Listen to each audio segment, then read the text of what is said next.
Hello friends, praise lord. ఎలా ఉన్నారు? బాగున్నారా? ప్రభు నామంలో మీ అందరికి వందనాలు. అవునా?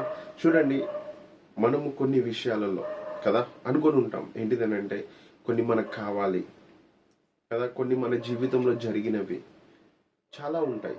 ఏంటిదనంటే కొన్ని అంత బాగుంది, లైఫ్ అంతా బాగా నడిచింది, సడన్ గా మనకున్నది కోల్పోవటము. అవునా? మనకున్నవి ఆరోగ్యపరంగా కానీ, అవునా, ఆస్తి పరంగా కానీ, అవునా, సెటిల్మెంట్లో కానీ, ఏదైనా కానీ ప్రతి వాటిల్లో ఇప్పుడు నువ్వు అంత బాగా జరిగింది, అంత బాగుంది అని అనుకున్న రోజులు కాస్త ఇప్పుడు నువ్వు నిరుత్సాహపడుతున్నావేమో, డిప్రెషన్గా ఉన్నావేమో. ఏంటి నా పరిస్థితి ఇలా అయిపోయింది, నా జీవితము ఇలానే వెళ్తుందా, ఇంకేం చేయాలి, నాకేం అర్థం కావట్లేదు, అసలు నేను బ్రతికి వేస్టా, ఇంకా నేను కోలుకుంటానా, నేను సెటిల్ అవుతానా, నేను బ్లెస్ అవుతానా, నిజంగా నన్ను దేవుడు బ్లెస్ చేస్తాడా, రీస్టోర్ చేస్తాడా అన్న డౌట్స్ నీకు ఉన్నాయేమో. అందుకోసమే ఈరోజు దేవుడు నీతో ఒక విషయము మాట్లాడటానికి, ఏంటిదనంటే ఇదిగో నా ప్రియ కుమారుడా నేను ఉన్నాను అని చెప్పడానికి ఒక మాట మనతో మాట్లాడాలని అనుకుంటున్నాడు. ఒకసారి మనం చూద్దాం. జకరియా గ్రంథము 10వ అధ్యాయము 8వ వచనం. Zechariah chapter 10 verse 8. I will hiss for them and gather them, for I have redeemed them, and they shall increase as they have increased.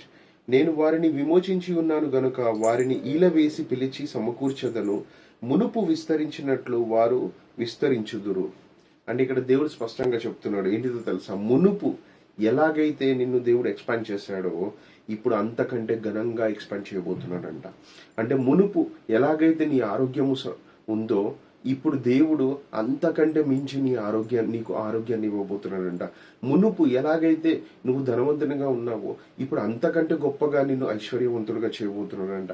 మునుపు ఏదైతే నువ్వు అనుకున్నావు, ఒకప్పుడు నేను అలా ఉన్నాను, ఒకప్పుడు నా కుటుంబం ఇలా ఉంది, ఒకప్పుడు నా పరిస్థితులు ఇలా ఉన్నాయి, ఒకప్పుడు నేను అది, ఒకప్పుడు ఇది అనుకుంటున్నావు కదా, ఇప్పుడు దేవుడు చెప్తున్నాడు ఒకప్పుడు కంటే ఘనమైన స్థితిని నీ జీవితంలో నేను చేయబోతున్నాను. ఎలాగైతే యోబు కోల్పోయింది తిరిగి రెండింతలుగా పొందుకున్నాడో దేవుడు అలానే నీ జీవితంలో కూడా కోల్పోయిన ప్రతిదీ తిరిగి రెండింతలుగా దేవుడు తిరిగి ఇవ్వబోతున్నాడంట. నువ్వు ఏదైనా సరే వాటన్నిటిని రీస్టోర్ చేసి నేను బ్లెస్ చేయబోతున్నాడంట. అవునా? ఆయన నమ్ము, ఆయన విశ్వసించు, ఆయన నీ పట్ల గొప్ప కార్యం చేయబోతున్నాడు. ఆమేన్.